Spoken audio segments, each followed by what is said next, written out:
Corona की महामारी जो हुई थी कोविड-19 वायरस से, जो कि आया था चमगादड़ों से और इफ़ेक्ट करता था आपके लंग्स पे। अब एक नई महामारी दस्तक दे रही है जिसका नाम है ज़ॉम्बी डियर डिजीज़। ये आ रही है हिरणों से और ये एक वायरस नहीं बल्कि एक बैक्टीरिया है जो इफ़ेक्ट करता है आपके ब्रेन पर और लिटरली आपके ब्रेन में छेद बना देता है। क्या है ये बीमारी, क्या है इसके लक्षण और क्या है इसके रिस्क फैक्टर्स, जानेंगे आज इस वीडियो में। नमस्कार, मैं उमेश देशपांडे और मेडिकल मिस्ट्रीज़ में आपका स्वागत है।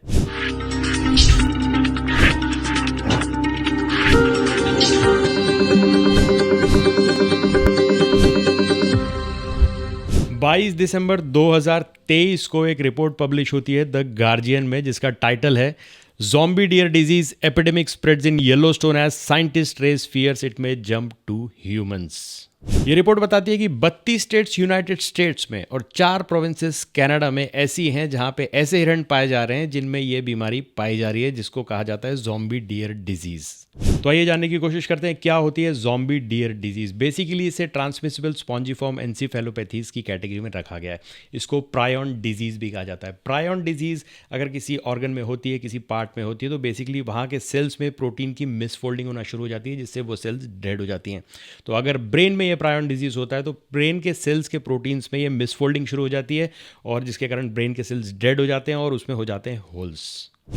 बेसिकली ये बीमारी एक बैक्टीरिया के कारण होती है जिसका नाम है स्पायरोप्लाज्मा। जब स्पायरोप्लाज्मा आपके ब्रेन को इन्फेक्ट करता है तो आपके ब्रेन में टोटली प्रायॉन के कारण होल्स हो जाते हैं, ब्रेन में छेद हो जाते हैं। वायोमिंग वाइल्ड लाइफ फेडरेशन के अनुसार आपका ब्रेन बिल्कुल एक स्विस चीज़ की तरह दिखना शुरू हो जाता है जिसमें छेद होते हैं। Texas Park and Wildlife department ने हिरणों को स्टडी करके सारे सिम्टम्स की एक लिस्ट बनाई है। तो आइए देखते हैं क्या होते हैं ये symptoms. Basically zombie deer disease में जो सिम्टम्स पाए जाते हैं, Texas Park and Wildlife Department के अनुसार उनकी गाइडलाइन कहती है it eats away the brain, causes stumbling, excessive drooling and head lowering, blank stares, listlessness and lack of fear of people. तो बेसिकली ये ब्रेन में डैमेज करता है, ब्रेन में होल्स प्रोड्यूस करता है, इसके साथ ये स्टम्बलिंग प्रोड्यूस करता है। स्टम्बलिंग का मतलब है सही से न चल पाना, जानवर इसमें सही से नहीं चल पाता क्योंकि इसका नर्वस सिस्टम में काफ़ी सारी प्रॉब्लम्स हो जाती हैं। इसके साथ साथ ड्रूलिंग की समस्या भी आती है जिसमें मुंह से उनके सलाइवा गिरना शुरू हो जाता है इस इन्फेक्शन के दौरान। इसके साथ क्योंकि उनका नर्वस सिस्टम सही से काम नहीं कर रहा है तो उनमें काफ़ी सारी हेड लोवरिंग शुरू हो जाती है, गर्दन एक तरफ लटक जाती है। ये भी एक सिम्टम है इस डिज़ीज़ का। इसके साथ साथ वो ब्लैंक स्टेयर्स भी प्रोड्यूस करते हैं, एक टक किसी जगह पे देखते रहते हैं क्योंकि उनकी आंखों का सिस्टम, नर्वस सिस्टम जो कि आंखों से एसोसिएटेड है, वो भी काम करना बंद कर देता है। इसके अलावा ये एक और सिम्टम है लिस्टलेसनेस। लिस्टलेसनेस का मतलब है कुछ काम करने की इच्छा न करना और नींद ना आना। इस टाइप के सिम्टम्स भी ब्रेन से जो कि रिलेटेड हैं ये सारे इन जानवरों में देखने को मिलते हैं। इसके अलावा lack of fear of people, जानवर आपके पास आने में घबराना बंद कर देते हैं। ये भी एक symptoms Texas Park and Wildlife Department के अनुसार बताया गया है इस बीमारी का।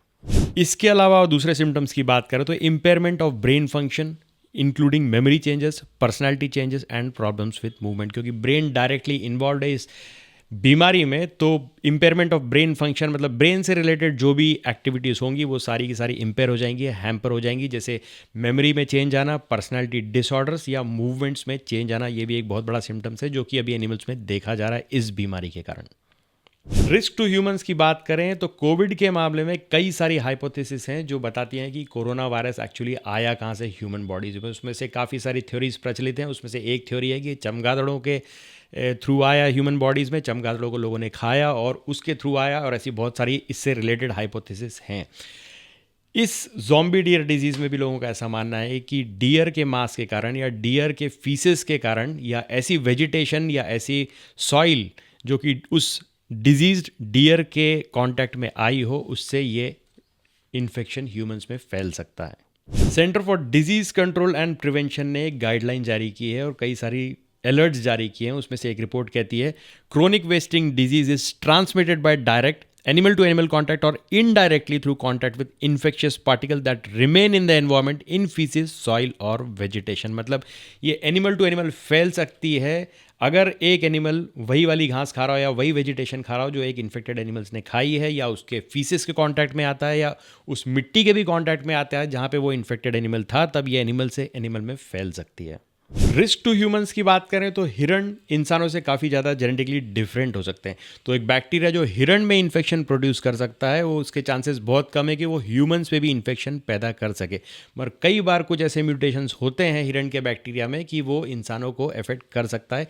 हम एक केस ऑलरेडी देख चुके हैं कोविड का, जिसमें एक चमगादड़ का वायरस इंसानों को काफ़ी ज़्यादा तकलीफ पहुंचा चुका है। मगर इंसानों से काफ़ी करीब हैं मंकीज़, जेनेटिकली काफ़ी ज़्यादा करीब हैं मंकीज़। सीडीसी का मानना है कि अगर ये हिरण का बैक्टीरिया मंकीज़ को अफेक्ट कर देता है, मंकी ऐसे जानवर का मांस खा लेते हैं, मंकीज़ ऐसे जानवर का मांस खा लेते हैं या सॉइल्स या वेजिटेशन के कांटेक्ट में आते हैं, तो मंकीज़ ये डिजीज़ कैच कर सकते हैं। अगर वो बैक्टीरिया म्यूटेट होकर मंकीज़ में आ जाता है तो काफ़ी ज़्यादा चांसेस है कि वो मंकी से ह्यूमंस में ट्रांसमिट हो सकता है, क्योंकि monkeys are very much similar to humans in terms of genetics. 2022 में एक्टा न्यूरोपैथोलॉजिका में एक रिपोर्ट पब्लिश हुई जिसका टाइटल था transmission of cervid proteins to humanised mice demonstrate the zoonotic potential of CWD। CWD मतलब क्रॉनिक वेस्टिंग डिजीज। ये report कहती है the barrier for CWD prions to infect humans is not absolute and there is an actual risk that it can transmit to humans. काफ़ी clear हो जाता है कि एक बहुत बड़ा रिस्क है, साइंटिफिक कम्युनिटी मान रही है कि ये ह्यूमंस में आ सकती है।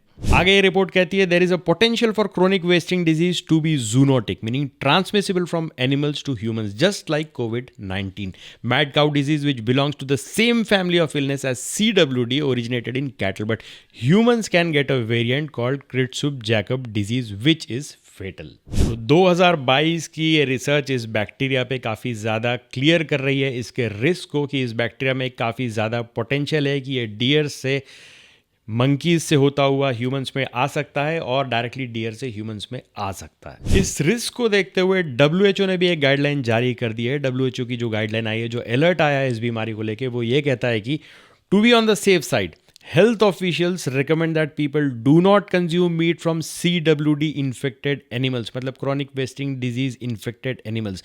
The World Health Organization has also stressed the importance of keeping the agents of all known prion disease from entering the human food system. हालांकि इस बीमारी के अभी तक कोई रिपोर्टेड केस नहीं है ह्यूमंस में, मगर साइंटिफिक कम्युनिटी इंक्लूडिंग WHO मान रही है कि इस बैक्टीरिया में एक पोटेंशियल है कोविड जैसी महामारी लाने का। ये ह्यूमंस के ब्रेन को इन्फेक्ट कर सकता है और ला सकता है एक ज़ॉम्बी डियर डिजीज़। तो आज के लिए बस इतना ही। तब तक के लिए हंसते रहें, मुस्कुराते रहें, स्वस्थ रहें, व्यस्त रहें, मस्त रहें और सुरक्षित भी रहें। और चैनल को ज़रूर सब्सक्राइब करें। धन्यवाद।